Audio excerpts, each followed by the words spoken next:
Am I the asshole for embarrassing one of my female students in front of her classmates? The title may sound bad, but hear me out. I, 54, teach at a middle school.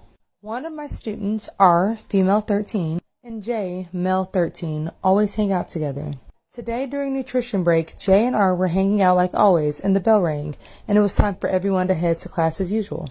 J and R started to hug each other, and I yell, "No hugging or anything else. Next time I'll say it louder." The two of them both were red and headed to class immediately. During sixth period, I talked to R about the situation in the classroom. I told her how it wasn't okay to be hugging a guy at school, and that I would call her parents and Jay's parents next time if it happened again. She nodded and went to use the restroom. After about 15 minutes, she came back teary-eyed. I asked if she was okay, and she said that she was fine. She went to sit back down next to her partner and continued the project that was due. I assumed some of the students must have heard or saw me talking to R because they were asking her what I told her. She got embarrassed and put her head down and started crying. The bell rang and R dashed out of the classroom before anyone could talk to her any further.